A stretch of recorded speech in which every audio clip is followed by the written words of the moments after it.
And welcome to a brand new episode of The Keith Lee Show, and welcome to YouTube. So this is what all the racket's been about. For many of you who've been asking where I've been the last 3 weeks, well, this is it. So I decided to build this YouTube studio because this will give us a dramatically larger audience. Because after the research we've done, we realized that only about 30% of the population listens to podcasts. And so we thought maybe to cast the widest net possible, we should build a YouTube channel. And this will allow us to bring on a lot of different guests. I think, hey, you get a chance to see these pearly whites.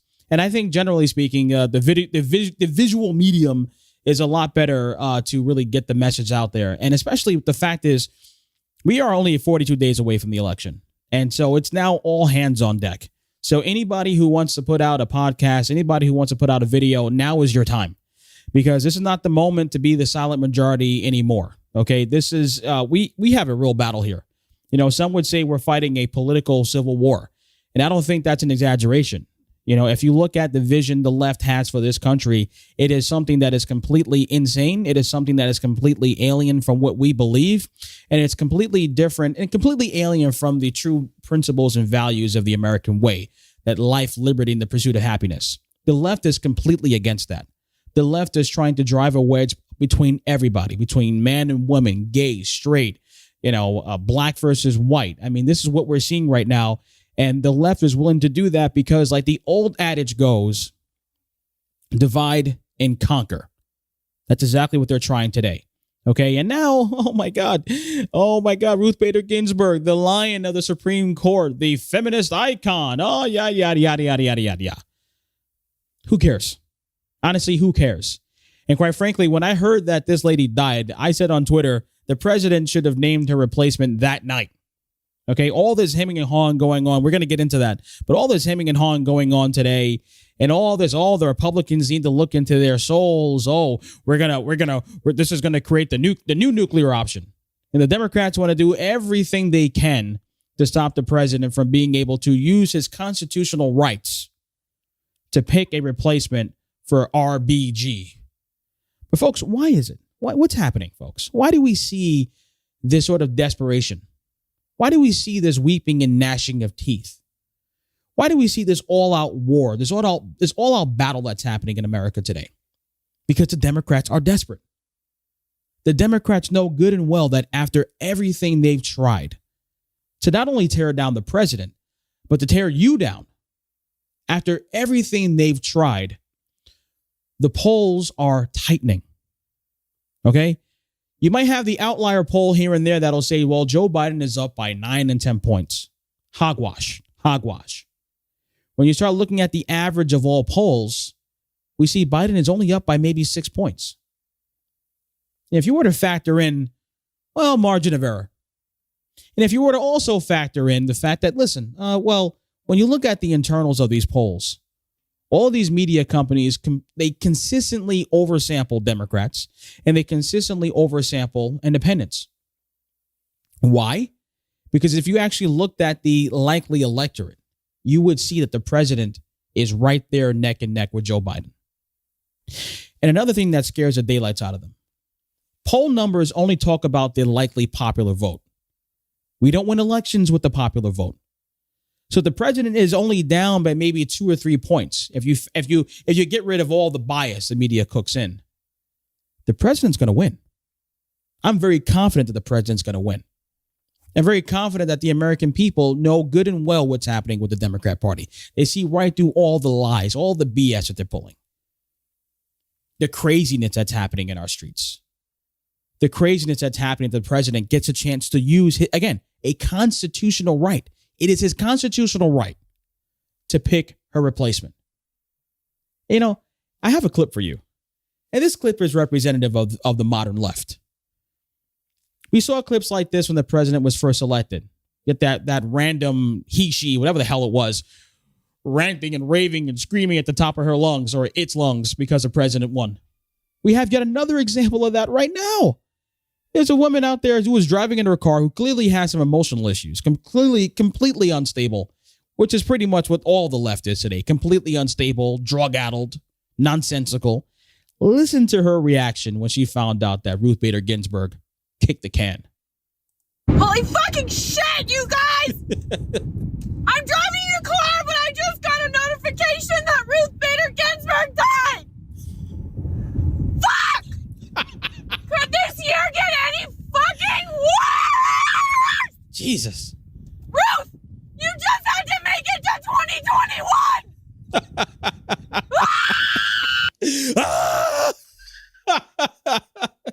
Is that a perfect representation of today's modern left?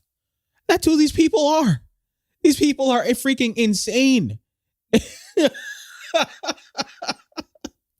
know, what really strikes me is a sort of reaction that we're getting from a lot of younger people today. People who have no clue, who had no clue who Ruth Bader Ginsburg was before, 2 minutes ago. All right? And so, because she's out there holding on by a thread. Oh, we heard that it was her dying wish, her deathbed wish, that her replacement be named after the election. Oh, really? Oh, this is it. Oh, this is the big one. Tell the president not to name my replacement. Oh, dead. Was that really the case? And, and I'm not the only person questioning that. The president is questioning that. And of course, CNN, the great CNN, had to fact check that. The president is talking trash. I'm talking trash. Was it? I mean, come on. How convenient is it that, yes, she knew she was dying. So then she dictates a letter to her granddaughter telling everybody not to name the replacement. The president should wait, or we should wait till after the election. I mean, how convenient is that? When the president calls it out, he's making jokes. We got CNN out there fact checking it. This is what CNN considers to be serious news. Fact check. Trump baselessly claims Democrat politicians wrote Ruth Bader Ginsburg's dying wish. President Donald Trump did another interview on Fox News this morning. As usual, he made a bunch of false and dubious claims. Some of them were new and some of them were repeated.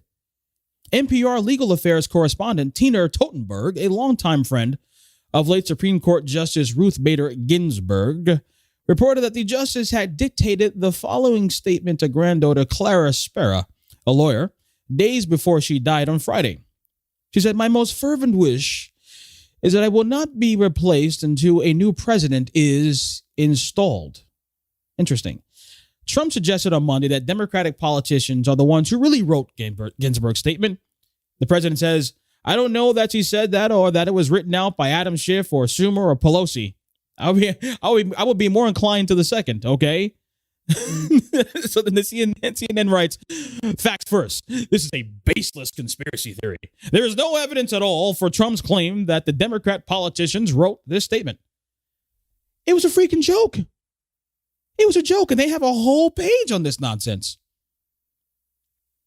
But even listen to that statement. "My most fervent wish is to not be replaced until a new president is installed." Interesting. Now we know the motives. Look, cancer is a serious thing. I lost my grandmother to cancer. I don't want to make light of it. But the fact is, this old ass woman was holding on by a thread to screw the president. Let's face it, that's exactly what it was. Holding on by a thread. This is a woman who's had multiple cancer battles, has been in and out of the hospital the last couple of years, barely able to walk. Okay, she should have retired a long time ago, but she didn't because she wanted to screw the president. But I guess Father Time caught up with her. An unfortunate situation. And now here we are today. But even the great lion of the Supreme Court, the great feminist icon, even her, she is a hypocrite. Because we have an audio soundbite from just 4 years ago when President Obama was nominating Merrick Garland to the Supreme Court. And the Republicans, yes, they did. They played politics. They blocked the vote. They didn't even have a hearing on the matter. It was politics. But so what? Who gives a damn? Are we really expected to believe that the Democrats, look, folks, if the Democrats were in the same position today, they would have nominated somebody as soon as a chick croaked. As soon as news got out, the Democrats would have already named somebody. Don't get it twisted. Hillary Clinton would have been out there parading it, and all we have to do, this would be her wish to put somebody up there right now. We have to do it. We have to do it right now. Oh, now look at Mitch McConnell. Look at Lindsey Graham. Look at these hypocrites. But listen to the great judge herself when Obama had a similar opportunity. Yes. I do think that cooler heads will prevail. I hope sooner rather than later.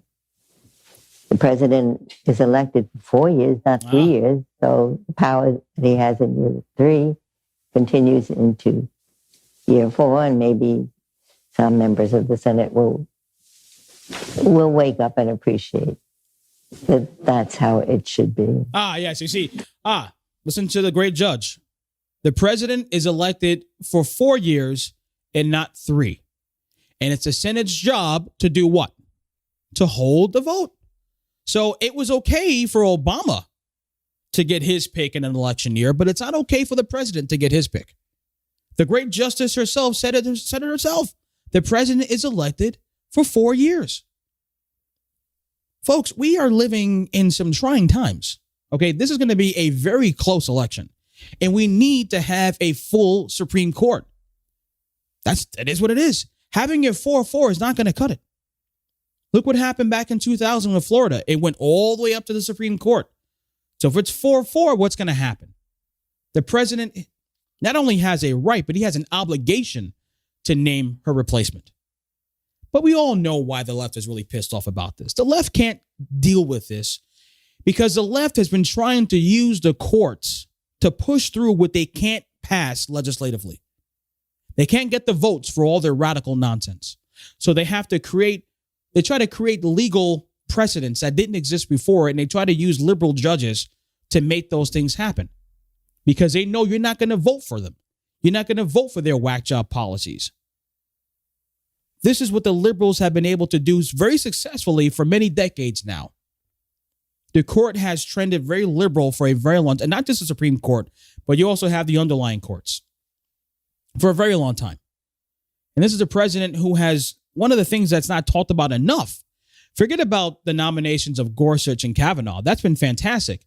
But if you look at all the lower courts, the president has been able to not only nominate, but approve well over 130 new justices, conservative justices. That's going to have a lasting impact on our country for decades to come. Because you all know about the Ninth Circuit out in California, how bad they are, just how liberal they are. This president has been a tremendous success in naming good quality conservative judges out there. So now he has another opportunity today. And this drives the left crazy. I have another clip. You see, this is the thing. The left just can't help themselves.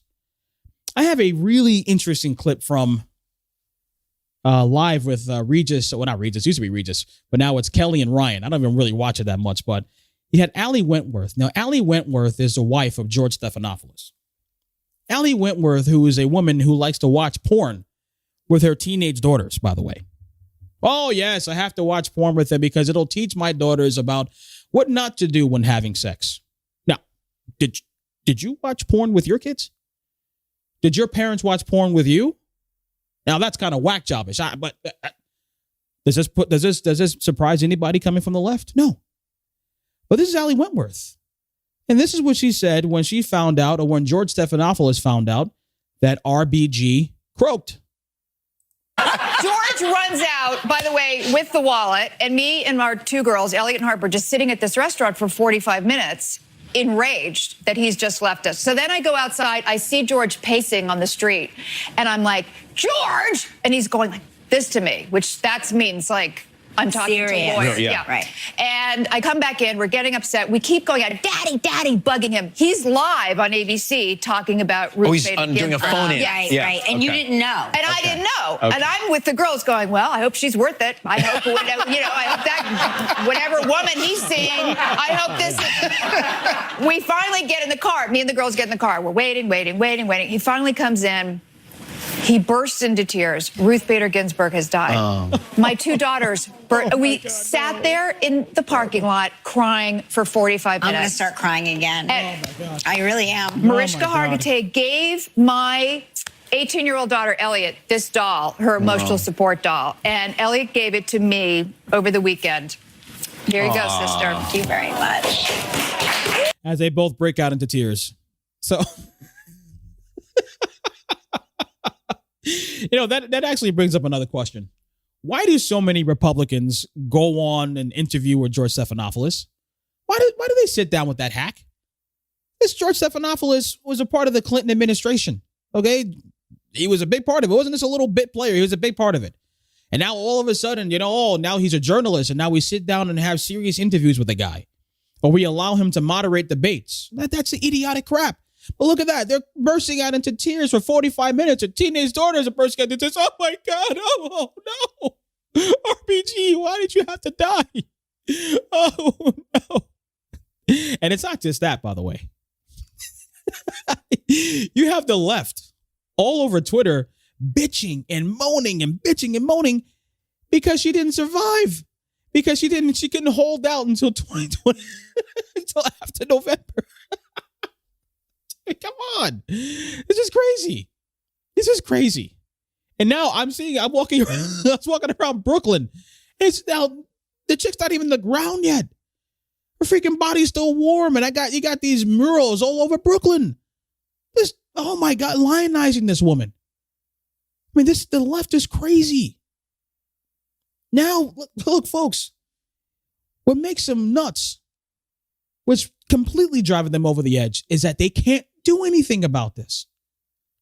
The president's going to name a replacement, and it's going to get passed.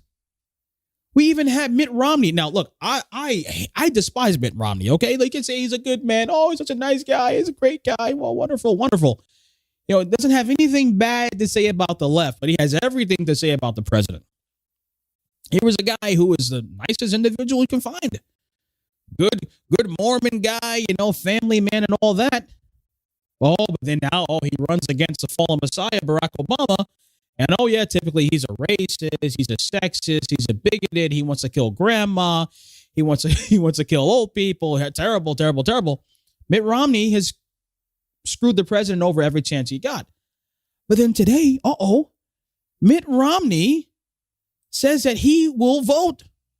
He's not going to hold up the vote. Mitt Romney, the New York Post today, Mitt Romney will support moving forward with President Trump's nominee to fill the vacancy left by Supreme Court Justice Ruth Bader Ginsburg, he announced Tuesday morning. In a statement, Romney explained that he based his decision on historical precedent more than fairness. This is very interesting. My decision regarding a Supreme Court nomination is not the result of a subjective test of fairness, which, like beauty, is in the eye of the beholder, he wrote. It is based on the immutable fairness of following the law, which in this case is the Constitution and precedent. The historical precedent of the election year nomination is that the Senate generally does not confirm an opposing party's nominee, but does confirm a nominee of its own. Interesting. The Constitution gives the president the power to nominate and the Senate the authority to provide advice and consent on Supreme Court nominees. Accordingly, I intend to follow the Constitution and precedent in considering the president's nominee. If the nominee reaches the Senate floor, I intend to vote based upon their qualifications. And this was a video clip that we just got before we went on air. Mitt Romney. You said that in your release that you would look at a nominee's qualifications. What qualifications are you looking for, and what would make you not consider someone that President Trump is putting forward? Well, I think it's straightforward in terms of the qualifications you look for, which is someone who is an expert of the law, someone who has a record of fairness and judgment that you think is consistent with the law. I prefer choosing those folks who are, if you will, strict constructionists, meaning that they look at the law itself and the Constitution, as opposed to sort of looking into the sky and pulling out ideas that they think may be more appropriate than either the law or the Constitution. So I recognize that we may have a court which has more of a conservative bent than it's had over the last few decades. But my liberal friends have, over many decades, gotten very used to the idea of having a liberal court. And that's not written in the stars. And I know that a lot of people are saying, gosh, we don't want that change. I understand the energy associated with that perspective. But it's also appropriate for a nation which is, if you will, center-right, to have a court which reflects center-right points of view, which, again, are not changing the law from what it states, but instead following the law and following the Constitution. Senator Romney, very surprised by that. Very, very surprised by that. So it looks like the Republicans have the votes. Now, of course, It wasn't completely running the table. The Republicans didn't completely run the table. We have our two great senators, Lisa Murkowski and, of course, Susan Collins, complete losers. Now they're both facing serious challenges in Alaska and Maine. Well, that's too bad. It's a terrible thing, but this is what happens when you don't stand up for what's right. This is what happens. You try to toe the line. You got to do what's right. But for these two women have immediately come out and said they're not going to vote for it. Look, again, the president has a constitutional right. It's within precedent that when the president and his party is in power in the Senate, they have nominated and confirmed judges. This whole notion that this is completely unprecedented, this whole notion that, when the Republicans play politics, oh my God, now they're hypocrites. Look at what happened in 2016. It is what it is. And again, I'm unashamed by saying that this is politics. Of course this is politics. But again, look at what we've been living in. Look at what we've gone through this entire year in 2020. It's all about politics. Look at the response between Southern Republican states and states like here in New York and in California. Politics. When people are walking around, I tell you right now, you walk around Manhattan or you walk around Brooklyn, you have people putting on masks, crossing the street as soon as they walk by somebody. Oh my God, you have little kids and strollers with masks on and face shields. Politics. Because in their brains, if the president's not wearing a mask, then I should be wearing a mask. If the president says, you know what, look, I believe in America. America's great. America will be back on its proper footing again. And we're going to be destroying it. We're going to be killing it. We're going to be winning. Oh, no, that means we're going to be losing. The president has done this to these people. This is all about politics. How long are we going to allow the left to get away with it? And when are we going to stand up? Because at the end of the day, the left has gotten everything they wanted. If you go back and you say, man, look at where we are today. We're talking about the nonsense that we're talking about. We're talking about lockdowns yet again. No, now we're fearing, now it's starting to get cold here in New York. People are out there rocking sweaters and scarves now. And it's only, mid-September. But here we go. People are now afraid coronavirus is going to come back. We all heard, as soon as fall hits, then we're going to have another wave, and it could be even more deadly than what we've experienced from March up until now. And in some stores here in New York, you got people buying water off the shelves again, buying toilet paper off the shelves again because they think that we're going to go back into a full-fledged lockdown. Not because they're listening to the science. They don't even care about the science. They could talk about the science all they want. But the fact is, they look at places like Texas and Georgia and Florida. People are living normal lives, relatively normal lives. Here in New York, we're happy to maybe walk by a restaurant. Restaurants are still closed here in New York. They're not scheduled to, in New York City. Upstate New York, they've been open for a little bit. But here in New York City, they're not going to open up until the 30th of September. That's September. Businesses being decimated. But yet, Florida and Texas, all these southern states are irresponsible. It's all about politics. Every aspect in life, sadly today, is about politics. The president has an opportunity here to really change the course of this nation. Because, we need to look at laws like Roe v. Wade. The left is deathly afraid that Roe v. Wade is going to be overturned, and perhaps it should be. Because it's a terrible law. It's not only is it terrible from a legal perspective, but it's terrible morally speaking. Maybe there needs to be conversations about that. The left is not going to be able to rubber stamp their policies. The left wants to do everything that destroys this country. The left wants to give illegal immigrants free housing, free education, free healthcare. They're not going to be able to get that passed legislatively. So, let's come up with a law. Let's have it enshrined by the Supreme Court. Once they do that, it's over. Look at what's happening with their supporters in Black Lives Matter and Antifa. Disbanding the police all across the nation. Coming up with community affairs specialists to hopefully go in there and prevent somebody from shooting up a neighborhood. You're not going to vote for that. So maybe there's a way they can create a whack job case and send it to the Supreme Court. If the Supreme Court is full of liberals, they're going to rubber stamp it. The Supreme Court is a very important institution in this country. It's an institution that the liberals in this country have tried to destroy for decades because they know good and well they have nothing to stand on. And speaking of nothing to stand on, we're still seeing the left out there blaming the president for all the violence that's happening here in New York and in Seattle and Portland. But yes, Bill Barr has decided to step up to the plate. But before we do that, here's our crime update. And here we go. Oh my God, no!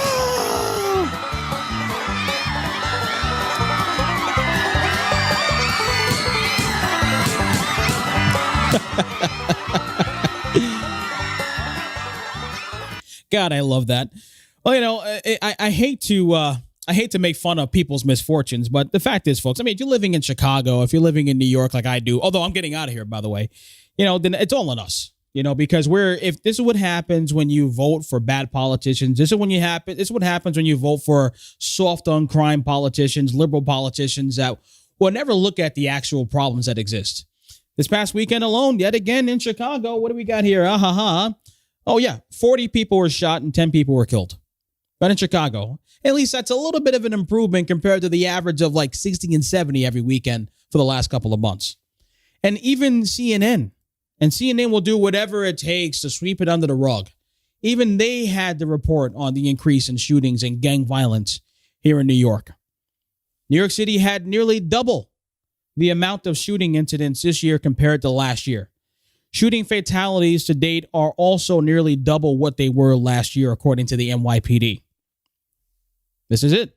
As of September 20th, a total of 1,100 shooting incidents happened in New York City, compared with 580 the same day in 2019. The latest data tracks a pattern across American cities this year of increases in gun violence. I wonder why, combined with fewer crime complaints overall. Now, you see, that's an interesting thing, because here in New York, narcotics arrests are down by 40%. And I wonder why. That coincides with the whole idea of fewer criminal arrests. Well, this is what happens when you start to decriminalize the crime. Decriminalize. You got to say that a couple of times. Decriminalize the crime. Here in New York, we have so many examples where people can go out and commit crimes today and will be let out of jail. No, don't have to pay any bail. Don't have to do anything. You're free to go. Now they're not even prosecuting drug dealers anymore. Oh, well, we have to get the big fish. We have to go after the big time drug dealers. So if a guy is out there selling thousands of dollars in the corner every week, that doesn't mean anything. Forget about the people who are going to die of overdoses.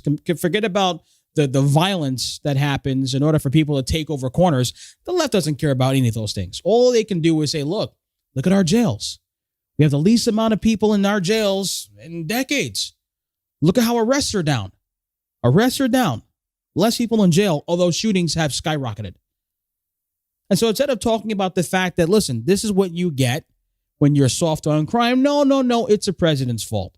Oh, people are lashing out because they lost their jobs. If you listen to that dodo bird, AOC, people are robbing the Gucci stores. People are robbing Gucci and Prada and Fendi because they got to feed their families. Hogwash. Yeah, they're looting the place as they're rocking, $200 pair of Jordans, and they're trying to hold their iPhone whatever from falling out of their pockets. But ditches like AOC is like, we got to support these people. It's not really looting if they're doing it to feed their families. Mind you, this stupid bitch. I hate to say it that way, but she's a stupid bitch. This lady graduated with a degree in economics, all right, from Boston University. I think that says a lot about Boston University, all right?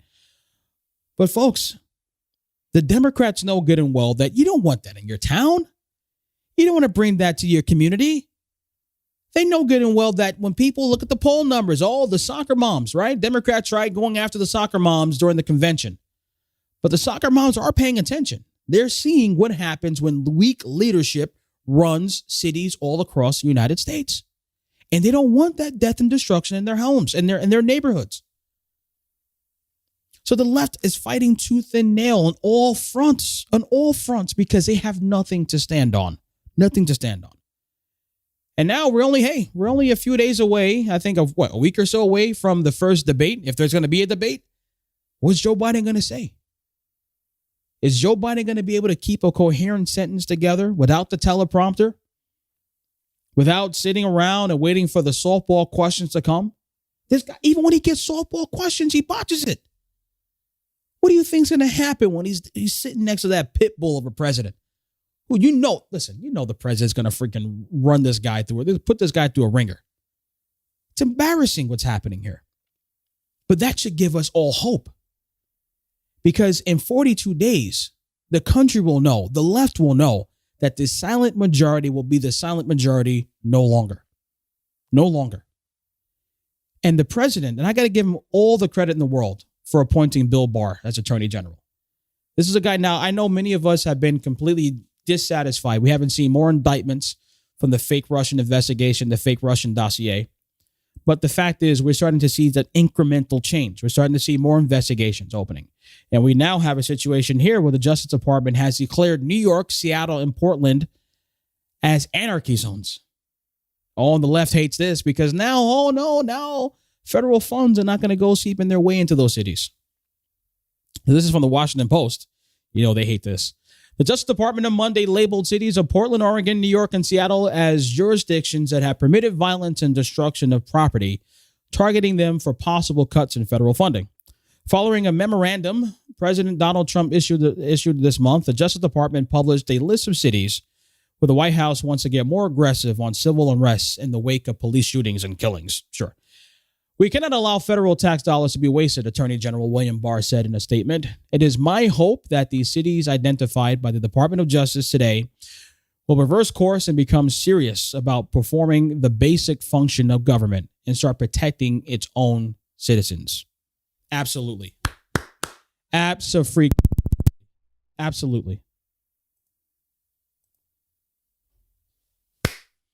Absolutely. Abso-freaking-lutely. That's what real leadership looks like. And of course, the left hates that. They got, oh my God, the president's doing this for politics. Oh, he's trying to give red meat to the white supremacists out there. Oh, yada, yada, yada, yada, yada.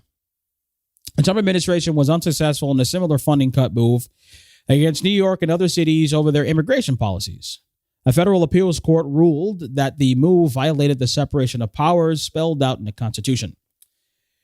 New York Mayor Bill de Blasio, Portland Mayor Ted Wheeler, and Seattle Mayor Jenny Durkan, all Democrats, issued a joint statement saying Trump is playing cheap political games. Oh, yes. Cheap political games with congressionally directed funds. What the Trump administration is engaging in now is more of what we've seen along the way, shirking responsibility and placing blame elsewhere to cover its own failures. Sure, absolutely. Because the president's in charge of Seattle and Portland and New York. Could you imagine what's going to happen when the president gets reelected? And now he doesn't have to worry about an election. Now he doesn't have to worry about, what are the independents going to say? What are these people going to say? What do you think the president's going to do when all the gloves are off? It's over for these people, folks. It's over for the left. And the left, how can it be? In this day and age, when the left is talking about civil rights and equality for all and Black Lives Matter, you nominate an old-ass white dude like Joe Biden who could barely keep it together. I mean, this is a joke. The president now, listen, Hillary Clinton was a terrible person, terrible candidate, but she was certainly stronger than Joe Biden, and the president beat her. What do you think is going to happen in 42 days? Seriously, in 42 days, the left really believes that you are swayed by all of their nonsense. But it's not going to happen. It's just not going to happen. We have so much more to talk about, folks. But get ready. I'm telling you, I can't wait to see what happens over the next couple of days. Now, if the president nominates a woman, Amy Coney Barrett, we're hearing that name, we're hearing a few other names. What are the Democrats going to do? I mean, they can't accuse her of sexual assault. They're going to dig up all these fake associates from back in the day, these fake classmates from back in the day to try to stop the nomination. But it's not going to work. They don't got the votes. It's over. But folks, just be prepared because we're going to see some things. Oh my God, your head's going to spin. But we're going to be right back here kicking ass as usual. So now, as far as the YouTube page is concerned, what we're going to do is we're going to record every Monday, Wednesday, and Friday. I'd like to do it every day of the week, or at least Monday through Friday. But for now, it's only just me and my producer, JJ. And so it's kind of a lot to juggle, just the two of us with the podcast and this and that. But look, at the end of the day, I want to give you guys as good quality as possible. And I think Monday, Wednesday, and Friday is something that we'll be doing at least for the next month, as we're, still ironing out, all the wrinkles and getting rid of all the technical problems that we've had over the last couple of weeks. But we're going to be right here. And I just want to just give a personal thanks for just tuning in, to give a personal thanks for just giving me all of your support. I am truly floored by everyone. I try to respond as quickly as I can to any of your emails and any of your comments. And I just really thank you guys. You could really be listening to anybody else, but you choose to listen to me, choose to hang out with me for a few minutes. And I'm just very, very happy about that. And, I just want you guys to know that I love this country. I believe in the foundational principles of this country. I believe in the ideas of the American dream, that anybody who works hard, anybody who's willing to be creative, anybody who's willing to put the time and effort in can have a success. And I think I have been able to accomplish that. And the fact that, I have this platform to be able to tell that story, to be a kid from the Bronx, to raised by a single mother and not having a lot of money and just really trying to figure things out as a young adult, to be where I am today, and to have people from literally all over the country tuning in to listen to what I have to say and hear my perspective and just the support that you've given me. I'm truly humbled by this. So I'm super excited about the future. I'm super excited. Look, folks, even if Biden were to win, which it's not going to win. I'm still a zealot for this country, and I still believe in all of the wonderful things that are yet to come. That's yet to come in this country. So we're going to be right here. I'm going to try to produce some amazing content for you guys, just as a thank you for hanging out with me. And that's all for today. So again, Monday, Wednesday, and Friday, we're going to have another show tomorrow, because we had some difficulty getting one out on Monday yesterday. So we'll see you guys here tomorrow. Thank you so much, and we'll talk to you soon. Take care.